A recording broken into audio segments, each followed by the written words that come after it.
नमस्कार, न्यूज 21 देख रहे हैं आप और मैं हूं आपके साथ अखिल। उत्तर प्रदेश की बड़ी खबरों में बात करेंगे। जनपद के कोन ब्लॉक में स्वयं सहायता समूह की महिलाओं की एक महत्वपूर्ण बैठक आयोजित की गई, जिसमें बड़ी संख्या में महिला सदस्य शामिल हुई। बैठक में सभी महिलाओं ने अपनी अपनी समस्याएं और सुझाव साझा किए। प्रधानमंत्री व मुख्यमंत्री की पहल के तहत महिलाओं को गांव में ही रोजगार उपलब्ध कराने की योजना पर चर्चा हुई। इस योजना के अंतर्गत समूह से जुड़ी महिलाओं को ग्राम पंचायत में रोजगार के साथ निश्चित पारिश्रमिक भी दिया जाएगा। बैठक को संबोधित करते हुए ब्लॉक विकास अधिकारी राकेश कुमार ने कहा, समूह की महिलाओं को समय पर रोजगार देना और उनका भुगतान सुनिश्चित करना मेरी सर्वोच्च प्राथमिकता है। मिर्जापुर से RSN यादव की रिपोर्ट। इसमें जनपद मिर्जापुर की कोन ब्लॉक में आए हुए हम आपको इस सभागार में दिखा रहे हैं कि यह पोस्टर को देखिएगा। यहाँ पे जो लिखा हुआ युवा कार्यक्रम खेल मंत्रालय, भारत सरकार के अधीन जो स्वयं सहायता समूह की महिलाएं हैं, उनको सरकार रोजगार देने के माध्यम से उन्हीं में से जो गांव में सामुदायिक शौचालय है या तो सचिवालय पे किसी भी प्रकार का जो भी कार्य, उनको रोजगार देने के लिए उन्हीं में से उनका चुनाव किया जाता है। हम चाहेंगे कि ये जो महिलाएं बैठी हुई हैं हमारे साथी, उनको भी दिखाएं कि ये समूह की वो महिलाएं हैं या फिर इनमें से उनको सिलेक्ट किया गया है केयर टेकर के रूप में, उन्हें रोजगार दिया गया है। और कहीं ना कहीं जरूरी है कि रोजगार जब दिया गया तो उनको मानदेय भी होगा, और मानदेय कितना होगा या उनको हर महीने मानदेय मिलता है या नहीं मिलता है। हमारे साथ इस समय हम दिखा रहे हैं कि मंच पे ब्लॉक के वीडियो भी मौजूद हैं। हम उनसे जानना चाहेंगे कि ये जो समूह की महिलाओं का जो सिलेक्शन होता है, जो चुनाव होता है उनको रोजगार देने के परिप्रेक्ष्य में, तो किस तरीके से होता है और उनको कितना मानदेय होता है। क्या उनको प्रति महीने मानदेय मतलब मिलता है या फिर किसी प्रकार की सरकार की ऐसी भी योजना है कि 3 महीने पे आता है, 6 महीने पे आता है। जी, इंटरनल कैडर के रूप में ग्राम पंचायत में जो भी समूह गठित हैं, यदि वहाँ शौचालय का निर्माण हुआ है, सामुदायिक शौचालय का, तो उसके केयर टेकर के लिए समूह को नामित किया जाता है। इसके लिए ग्राम पंचायत के द्वारा जो भी सक्षम समूह हो उसका प्रस्ताव मांगा जाता है, और जो समूह जो है चयनित होता है, वो समूह किसी एक महिला को इस कार्य के लिए नामित करता है और वो केयर टेकर का काम करती है। मानदेय इनका कितना रखा गया? उसके पास शौचालय के साफ सफाई और उसके रख रखाव का कार्य होता है। इनको 6,000 रुपये प्रति महीना मानदेय के रूप में दिया जाता है, और 3,000 रुपया यदि कोई शौचालय में टूट फूट होती है या कोई कमी होती है तो उसके लिए अधिकतम 3,000 रुपया ही दिया जाता है। अभी मैंने इस माह की 23 तारीख को इस विकास खंड में कार्यभार ग्रहण किया है, और यह मैं पहली मीटिंग इन लोगों को ले रहा हूँ। मेरी कोशिश होगी कि समस्त केयर टेकर्स को उनके मानदेय की धनराशि यदि ग्राम पंचायत के खाते में पर्याप्त धन उपलब्ध है तो समय से प्रत्येक माह के 7 तारीख तक अनिवार्य रूप से कर दिया जाए। ऐसा मैं आदेश आज ही अपने हस्त से जारी कर दूंगा। और केयर टेकर का जो काम है, हमने अभी कई गांव में कवरेज किया, वहां पे देखा कि सचिवालय में पूरा टॉयलेट एकदम दूर से ही 10 फीट की दूरी पे से आप अंदर नहीं जा सकते। उसके बारे में अब जैसा कि मैंने आपको बताया कि अभी मैं जो है 4-5 दिन पूर्व ही यहाँ आया हूँ, और इस तरह की बात है तो ठीक नहीं है। और यदि पंचायत भवन है या ग्राम पंचायत का कार्यालय है तो वहाँ पर साफ सफाई रहनी चाहिए। प्रत्येक ग्राम पंचायत में सफाई कर्मियों की नियुक्ति है, और उनको मौलिक रूप से ग्राम पंचायत में साफ सफाई के लिए ही रखा गया है, और वो राज्य कर्मचारी हैं, वेतनभोगी भी हैं। अगर ऐसी स्थिति है तो मैं इन लोगों के विरुद्ध जो है कार्रवाई करूँगा। तो इस तरीके से आपने देखा कि इनका कहना कि अभी जो भी केयर टेकर नियुक्त किए गए उनके मानदेय के बारे में नियमित रूप से पूरी तरीके से सरकार कटिबद्ध है, और किसी भी प्रकार की अगर इनकी भी जो जिम्मेदारी, जो कर्तव्य, जहाँ पे इनकी नियुक्ति स्थल है वहाँ पे उनकी पूरी जिम्मेदारी बनती है कि साफ सफाई पूरी तरीके से हो, अन्यथा उनके खिलाफ भी सरकार की तरफ से और ब्लॉक अधिकारी की तरफ से भी कार्रवाई की जाएगी। जनपद के गेसड़ी थाना क्षेत्र के बबनपुरवा गांव से जबरन धर्म परिवर्तन का मामला सामने आया है। पीड़ित मुरली ने पुलिस को प्रार्थना पत्र देकर आरोप लगाया कि प्रेमपुर निवासी इस्माइल ने लगभग 2 वर्ष पूर्व उसकी पत्नी और बच्चों को बहला फुसलाकर अपने साथ ले जाकर जबरन धर्म परिवर्तन करवा दिया। मुरली का आरोप है कि इस कार्य में ग्राम पुरेना के प्रधान शकील और सभासद जलालुद्दीन की भी मिलीभगत रही। जब उसने इसका विरोध किया तो आरोपियों ने उसके साथ मारपीट और गाली गलौज की। मामले की गंभीरता को देखते हुए पुलिस ने त्वरित कार्रवाई करते हुए आरोपी इस्माइल को गिरफ्तार कर जेल भेज दिया है। अपर पुलिस अधीक्षक विशाल पांडे ने बताया कि आरोपी पर धर्म परिवर्तन प्रतिषेध अधिनियम के तहत कार्रवाई की जा रही है। आगे की जांच जारी है। बलरामपुर से राहुल रतन की रिपोर्ट। का मामला आया था क्या? देखिए, मुराली नाम के व्यक्ति ने एक तहरीर थाने पे दी कि उसकी पत्नी जो 4 बच्चों की मां है उसको एक इस्माइल नाम का व्यक्ति जो है बहला फुसलाकर अपने साथ रख लिया है, धर्म परिवर्तन करा दिया है और अपने साथ रख लिया है। ये सूचना प्राप्त होने पर तत्काल अभियोग पंजीकृत किया गया। इसमें 3 लोगों के विरुद्ध अभियोग पंजीकृत किया गया था। इसमें जो अभियुक्त है इस्माइल उसको गिरफ्तार किया गया है और 2 अभियुक्त अभी एक शकील और जलालुद्दीन इनके विरुद्ध अभी विवेचना प्रचलित है। इनको आज गिरफ्तार करके माननीय न्यायालय के समक्ष प्रस्तुत किया। योगी सरकार जहां ग्रामीण क्षेत्रों के अस्पतालों को आधुनिक सुविधाओं से सुसज्जित कर रही है, वहीं कप्तानगंज सामुदायिक स्वास्थ्य केंद्र की लापरवाही ने सरकार की साख को धूमिल कर दिया है। बीती रात सड़क हादसे में घायल एक मरीज को जब अस्पताल लाया गया तो इमरजेंसी वार्ड अंधेरे में डूबा मिला। जनरेटर और यूपीएस होते हुए भी बिजली नहीं थी। मजबूरी में मोबाइल टॉर्च की रोशनी में मरहम पट्टी करनी पड़ी। यह पूरी घटना कैमरे में कैद होकर वायरल हो गई, जिससे स्वास्थ्य विभाग में हड़कंप मच गया। वरिष्ठ भाजपा नेता चंद्रमणि पांडे सुदामा ने इसे शर्मनाक बताते हुए जिम्मेदारों पर सख्त कार्रवाई की मांग की है। बस्ती से दिलीप पांडे की रिपोर्ट। प्रथम दृष्टया तो विद्युत विभाग की कमी नज़र ही आती है, क्योंकि शासन के लाख निर्देश के बाद बिजली विभाग के स्थानीय कर्मचारियों की वजह से छोटी मोटी फॉल्ट पर भी पूरे एरिया की बिजली काट दी जाती है। दूसरे, ये अस्पतालों में बहुत बड़ी कमी है। अगर बिजली नहीं थी तो जनरेटर चलाया जाना चाहिए था। ये सीधा आम जनता की सुविधाओं को नज़रअंदाज करना है स्थानीय चिकित्सक द्वारा, वहाँ के एमआईसी द्वारा, और ये स्थिति हो क्यों ना। अभी तो कप्तानगंज के 10 वर्षों से डटे अधीक्षक हटाए गए, लेकिन अगर देखा जाए तो जनपद में हर जगह यही हाल है।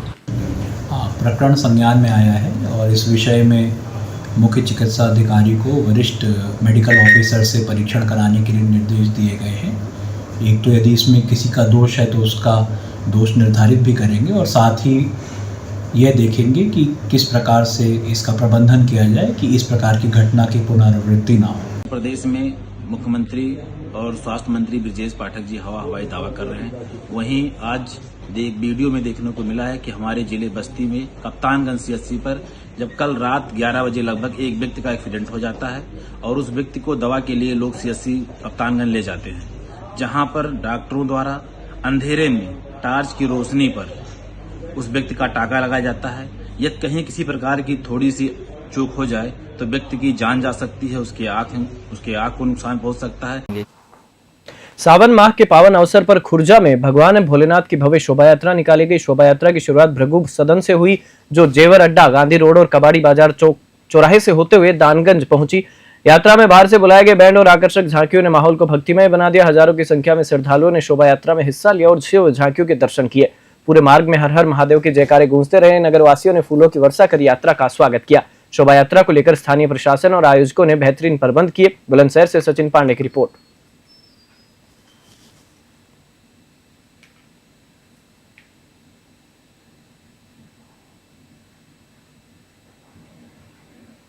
जमाते अलविया हिंद और अलवी एजुकेशन वेलफेयर सोसाइटी के तत्वावधान में भुजपुरा सुयोग फार्म हाउस अलीगढ़ में अलवी समाज महासम्मेलन का सफल आयोजन हुआ। कार्यक्रम को सफल बनाने में हापुड़ से नाजिर अलवी और उनकी टीम की महत्वपूर्ण भूमिका रही। सम्मेलन में मुख्य अतिथि राष्ट्रीय अध्यक्ष ताज मोहम्मद अलवी, महासचिव कारी हिफ्जुर रहमान, प्रदेश अध्यक्ष अतीक अलवी समेत मेरठ, गाजियाबाद, बरेली, मथुरा, नोएडा, दिल्ली, हरियाणा और अन्य जिलों से प्रतिनिधियों ने भाग लिया। प्रमुख मुद्दों में दहेज प्रथा पर पाबंदी, दिखावे से बचाव और शिक्षा के स्तर को ऊंचा उठाने पर विशेष चर्चा हुई। हापुड़ से मोनिस खान की रिपोर्ट।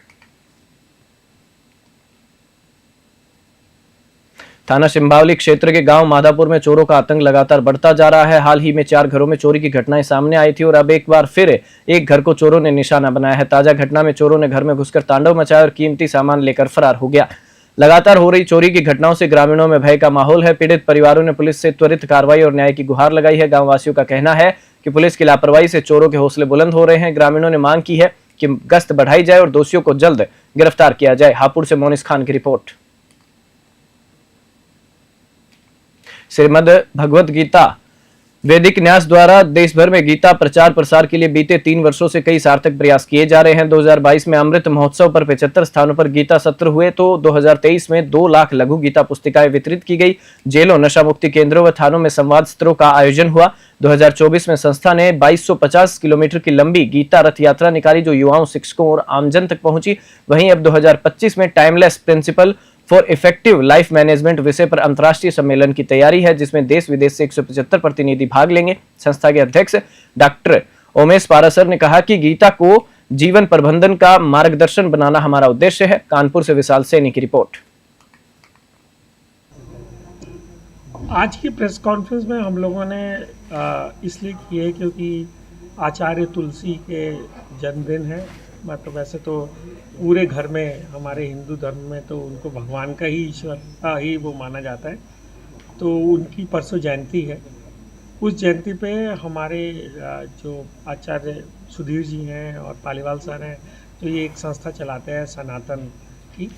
तो इन लोगों ने निर्णय लिया कि जो युवा वर्ग है हमारा, उसके प्रेरणा के लिए हम लोग यहाँ पर एक कार्यक्रम करेंगे जिसमें हमारे जो 2 महान ग्रंथ हुए हैं इस हिंदू सनातन के, गीता और रामचरितमानस, इन दोनों पर चर्चा होगी। पुलिस अधीक्षक विक्रांत वीर ने देवरिया पुलिस कार्यालय का निरीक्षण कर विभिन्न शाखाओं की कार्यप्रणाली की समीक्षा की। उन्होंने मॉनिटरिंग सेल, आईजीआरएस शाखा, डीसीआरबी समन सेल, आंकिक शाखा, जन सुनवाई सेल, जन सूचना शाखा और साइबर थाना सहित सभी विभागों का बारीकी से निरीक्षण किया। निरीक्षण के दौरान एसपी ने कार्यालयों में कार्य की दक्षता, अभिलेखों के सुव्यवस्थित रखरखाव और सफाई व्यवस्था को लेकर आवश्यक दिशा निर्देश दिए। उन्होंने लंबित मामलों की समीक्षा करते हुए संबंधित अधिकारियों को जल्द से जल्द निस्तारण के निर्देश भी दिए। पुलिस अधीक्षक ने अधिकारियों से कहा कि हर शाखा में समयबद्ध और पारदर्शी ढंग से कार्य किया जाए ताकि जनता का भरोसा कायम रहे और प्रशासनिक व्यवस्था सुचारू बनी रहे। देवरिया से ब्यूरो रिपोर्ट। जिले के गढ़गोडिया मार्ग स्थित बेबी केयर हॉस्पिटल पर स्वास्थ्य विभाग की कार्यशैली पर गंभीर सवाल खड़े हो गए हैं। जांच में खुलासा हुआ कि स्वास्थ्य विभाग की छाया में यहां 10 बेड का अवैध हॉस्पिटल सालों से संचालित हो रहा है जिसमें एनआईसीयू और आईसीयू की भी सुविधा बताई जा रही है। न्यूज टीम की पड़ताल में सामने आया कि महर्षि वशिष्ठ मेडिकल कॉलेज में कॉन्ट्रैक्ट बेस पर तैनात डॉक्टर आफ्ताब आलम के जरिए मेडिकल कॉलेज से नवजातों को यहां ट्रांसफर किया जा रहा है। यह अस्पताल पूरी तरह मानकों को दरकिनार कर संचालित किया जा रहा है। सीएमओ ने मामले को गंभीरता से लेते हुए डॉक्टर ए.के. चौधरी को जांच सौंपी है। बस्ती से दिलीप पांडे की रिपोर्ट।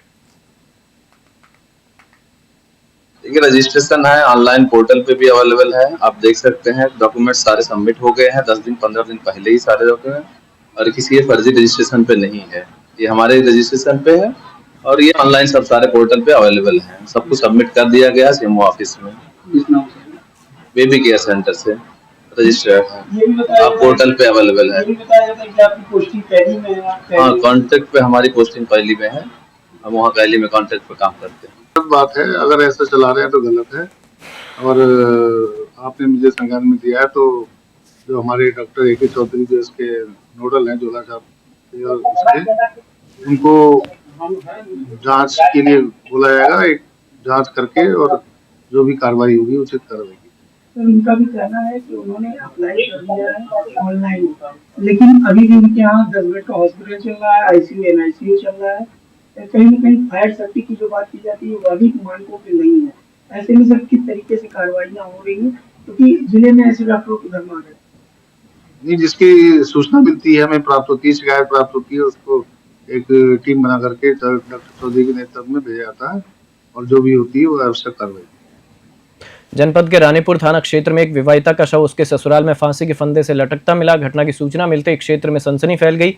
मृतका के मायके पक्ष ने ससुरालियों पर गंभीर आरोप लगाते हुए कहा कि यह आत्महत्या नहीं बल्कि दहेज हत्या है। परिजनों ने बताया कि शादी के बाद से ही ससुराल पक्ष लगातार दहेज की मांग करता था और पति पत्नी के बीच आए दिन झगड़े होते रहते थे। सूचना पर पहुंची पुलिस ने शव को कब्जे में लेकर पोस्टमार्टम के लिए भेज दिया है। फिलहाल पुलिस मामले की गहराई से जांच कर रही है और ससुराल पक्ष से पूछताछ भी शुरू कर दी गई है। बहराइच से राहुल वर्मा की रिपोर्ट।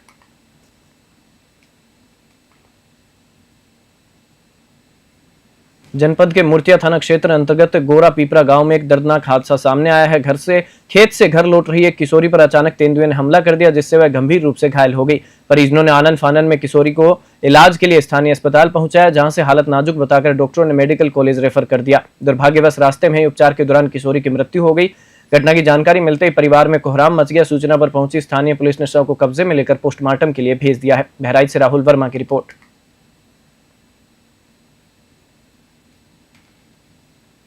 जिले के सुजौली थाना क्षेत्र अंतर्गत कोरियनपुरवा गांव में एक दिल दहला देने वाली घटना सामने आई है। मामूली कहासुनी के बाद गुस्साई पत्नी ने लाठी डंडों से हमला कर अपने पति की बेरहमी से हत्या कर दी। बताया जा रहा है कि पति पत्नी के बीच किसी घरेलू मुद्दे को लेकर झगड़ा हुआ था, जो देखते ही देखते हिंसक रूप ले बैठा। गुस्से में बेकाबू पत्नी ने पति पर ताबड़तोड़ वार किए, जिससे उसकी मौके पर ही मृत्यु हो गई। घटना की जानकारी मिलते मृतक के परिजनों में कोहराम मच गया। सूचना पर स्थानीय पुलिस मौके पर पहुंची और शव को कब्जे में लेकर जांच शुरू कर दी है। बहराइच से राहुल वर्मा की रिपोर्ट।